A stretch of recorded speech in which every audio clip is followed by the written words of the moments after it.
Hello and welcome. Today, we are going to make one of my all-time favorite street foods, the Korean corn dog. I'm going to walk you through my personal recipe for getting that perfectly crunchy, super cheesy snack right at home. And trust me, it is so much easier than you'd think. Oh man, just picture this.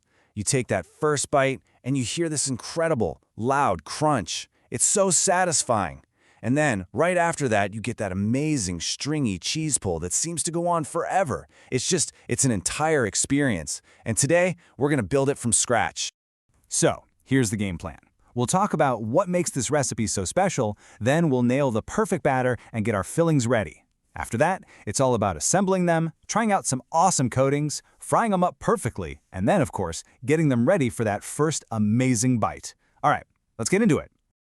You know, what I really love about this recipe is just how fast it is. I mean, you can have these ready to go in less than 30 minutes. And the result is this wonderfully sweet, savory snack that is, well, it's completely addictive. I'm telling you, you're not going to be able to eat just one. Okay, let's get to the most important part of any great corn dog, the batter. This quick batter is the real secret to that signature crispy, almost shell-like coating that these things are famous for. And the best part about this batter, it's so simple. All you're going to need is some flour, a bit of sugar for that perfect sweet and savory flavor, a little salt, 1 egg, and some milk. I mean, these are total pantry staples, right? You probably have everything you need to get started right now. So first things first, whisk your flour, sugar, and salt together in a bowl. Easy. Then just add your egg and milk and mix it all up. Now, what you're looking for is a really thick, kinda rubbery texture. The key here is to not be shy with the mixing.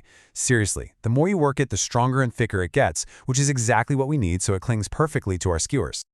And here's a little tip that is a total game changer. Pour that thick batter into a tall, sturdy glass or cup. Trust me, this lets you dip the whole corn dog in one clean go, giving you this beautiful, even coating that's almost impossible to get if you're trying to roll it around in a shallow bowl. Perfect. Okay, while our batter is having a little rest, let's get the delicious heart of our corn dogs ready, the cheese and the hot dogs. So for the fillings, you'll want about 5 hot dogs and a good block of low-moisture cheese. Low moisture is key. It means it'll melt beautifully without making anything soggy. Mozzarella is the classic, of course, but if you can find Kashkawan cheese, oh man, I highly recommend it. The flavor and the way it melts is just on another level. You'll also need skewers and about 1.5 cups of panko for that crunch. Time to assemble. First, go ahead and cut your hot dogs in half. Then, cut your cheese into sticks that are about the same thickness. Now, slide a piece of hot dog onto the skewer first, and then follow it with a piece of cheese right on top. And here's a little tip, make sure your cheese isn't frozen solid. You want it firm, but not brittle, otherwise it might crack when you push the skewer through. Okay, our skewers are prepped, the batter's waiting. Now it's time for the really satisfying part. Let's bring it all together and create those perfectly coated corn dogs. So, grab one of your assembled skewers and dip it straight down into that tall cup of batter we prepared. Then, as you pull it out, just give the skewer a slow, steady twist. This little move is what ensures that thick batter wraps itself around every single part of the hot dog and cheese. You'll get a perfect, seamless coat. And now for the best part, the crunchy coating. For the classic style, you just roll the battered corn dog in panko. Make sure you press firmly so it sticks everywhere. If you want something a little extra, try the potato style. Gently press tiny pre-boiled potato cubes all over it, and then fill in any gaps with more panko. Or for a truly wild crunch, use crushed instant noodles.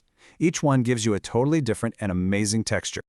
Now, listen up, because this next step is one you absolutely cannot skip. Once your corn dogs are all coated, you need to place them in the freezer for about 30 minutes.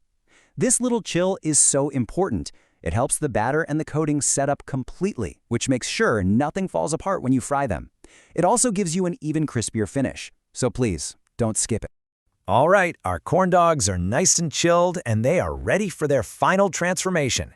It's time to head over to the stove and fry these babies up to a perfect golden brown. And you know what? You don't need a big deep fryer or anything. Just pour enough oil into a pan so it comes about halfway up the sides of the corn dog. Heat it over a nice, steady, medium flame. If the oil gets too hot, the outside is just going to burn before that cheese inside has a chance to get all melty and delicious. So, carefully place maybe 2 or 3 corn dogs into the hot oil at a time. You don't want to overcrowd the pan.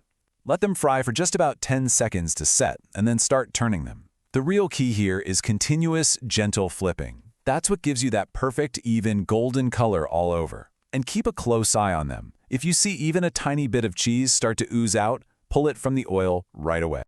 You'll be surprised how fast this part goes. Frying takes almost no time at all. Each batch is going to be perfectly golden and crispy in just about 2 to 3 minutes. That's why you really got to stay close to the pan and keep your eye on them. Definitely don't walk away. And here it is, the final secret to a truly lasting crunch. As soon as you pull those corn dogs out of the oil, place them on a wire cooling rack. Whatever you do, don't put them directly on a plate, not even one with paper towels. That wire rack lets the air circulate all the way around, and that's what stops the bottom from getting all soft and steamy. And there you have it, perfectly golden, incredibly crunchy, homemade Korean corn dogs. Now let's talk about the best way to actually enjoy your creation. A classic drizzle of ketchup and mustard is, a must.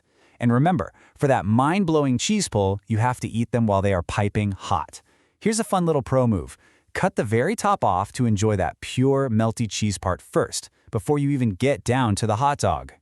And hey, don't worry if you have leftovers and they get cold. You can totally bring them back to life. Just pop them in an air fryer or even an oven for a few minutes. The cheese will get wonderfully stretchy all over again, and that signature crunch will come right back, good as new. So there it is, everything you need to make the ultimate Korean corn dog right at home. The only question left is, which of those incredible crunchy coatings are you going to try first? The classic panko, the fun potato, or that super crispy noodle? I really hope you get in the kitchen and give this a shot. Enjoy!